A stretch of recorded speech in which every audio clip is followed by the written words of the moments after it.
Okay, gentlemen from our group, I really am excited for us to have this conversation today about the two-part brain. The two-part brain is a critical principle to understand, especially in addiction, because it is our eventual logical pathway out of shame.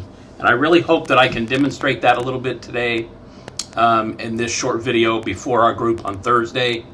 Please watch this today. I'm hoping you can get through it. It's only going to be 10 minutes or so. That's my goal. Anyway, so really important topic. Two-part brain, our neurologic pathway out of shame. Well, what is the two-part brain? Well, a lot of people will think it's the left brain, right brain, but it's really not. It's more about our thinking brain, which is our top of our head here, our cerebral cortex, our frontal lobe, prefrontal cortex, they call that sometimes. And the other part of the brain then is the limbic system, down in the middle of the brain to the back of the brain stem. These two parts of the brain have very different functions. The top of our brain is a thinking brain. It's a problem-solving brain. It likes to ask big questions, like where, when, who, why, what, and how come. And it likes to solve things like Rubik's Cubes, puzzles of curiosity, but it's trying to solve the problems of our day. What do we need to do to get the fire going? What do we need to do to get to work? What do we need to do? And it's always trying to problem solve. And it does a really great job, actually. So that part of the brain is the cortex. That's the green arrow on the top. And our prefrontal cortex, that's the purple part of the brain. This is the thinking, problem solving part of the brain, and is really, really critical to everything we do. Now, the low part of the brain, sometimes called the old brain or the survival brain or the feeling brain, really is a survival brain. It's the brain that will keep us alive if we find ourselves lost in the wilderness, if that makes sense. And it will do that because it has three specific rules. Here are those three rules. Number one, it will decrease discomfort. This is its number one job. Its purpose is to make us feel better. If I've got a rock in my shoe, it is this part of my brain that will make me stop and take it out. Also, rule number two is it will increase comfort. And that's its job. It's supposed to make sure I fluff my pillow the right way so it feels as good as possible when I go to sleep. And then number three is that it's going to do one and two with the least amount of effort. You can see if I'm lost in the wilderness and I'm trying to build some kind of shelter or find some kind of food, the other issue I have to contend with unconsciously is my effort, my energy.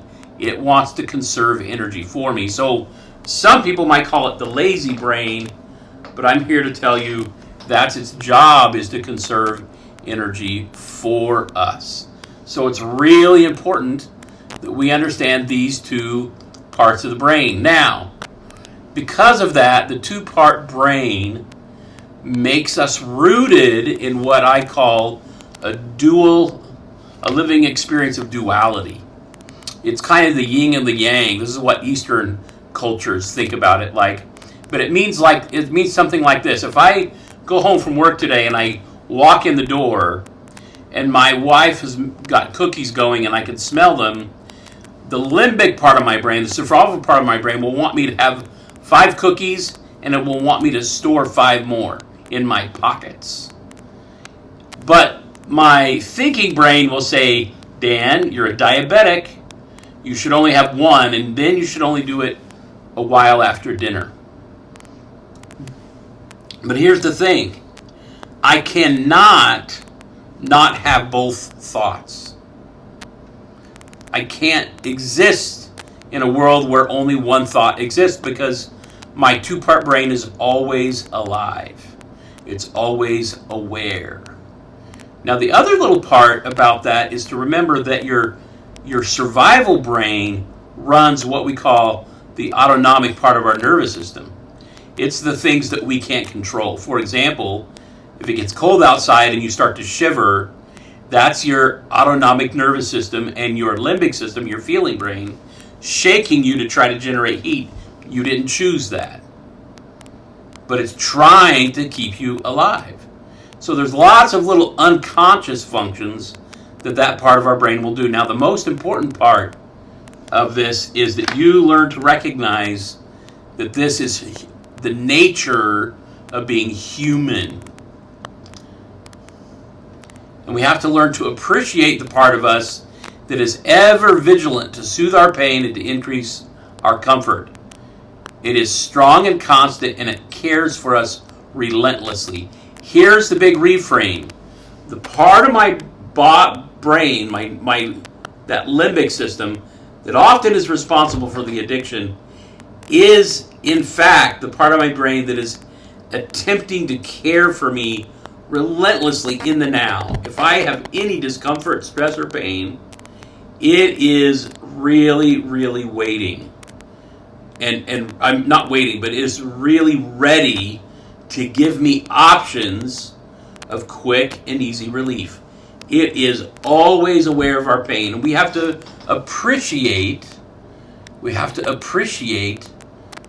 its ever-present willingness to help us.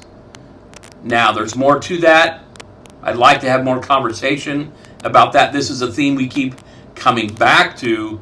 But as we meditatively get grounded in our awareness of this part of our brain that's running in the addiction and is also helping us, we can appreciate it better.